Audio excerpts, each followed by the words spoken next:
Ассалаумағалейкум, құрметті көрермендер. Міне дегенше Қазақстан тәуелсіздігіне 30 жылда келіп жетті.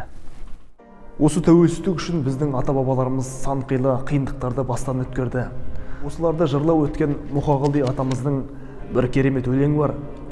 Соны сіздерге оқып берейін. Олай болса кішкене дауыс жаңғыратын жаққа жүрейік.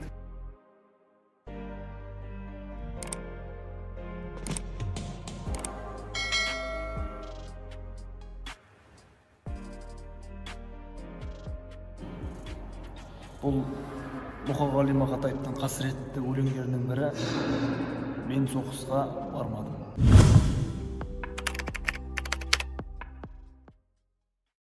Мен соғысқа бармадым. Мен соғысты көрмедім.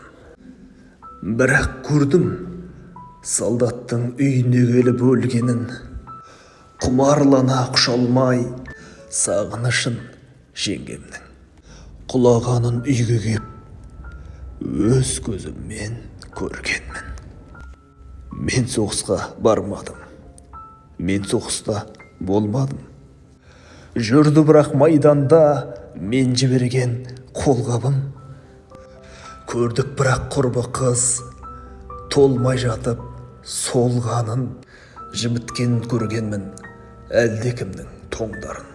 Жана өтті балалық, бала болып өспедім. Шаруаның ғұмыры келедейден кешкенім.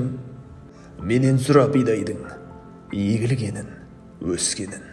Менен сұра еңбектің қысқа таңын, кештерін. Менен сұра соғыстың тастап кеткен зардабын. Ауыл қайтып көтерді қан майданның салмағын. Менен сұра жас бала қайтып әйел алғанын. Менен сұра жас қыздың қайтып шалға барғанын.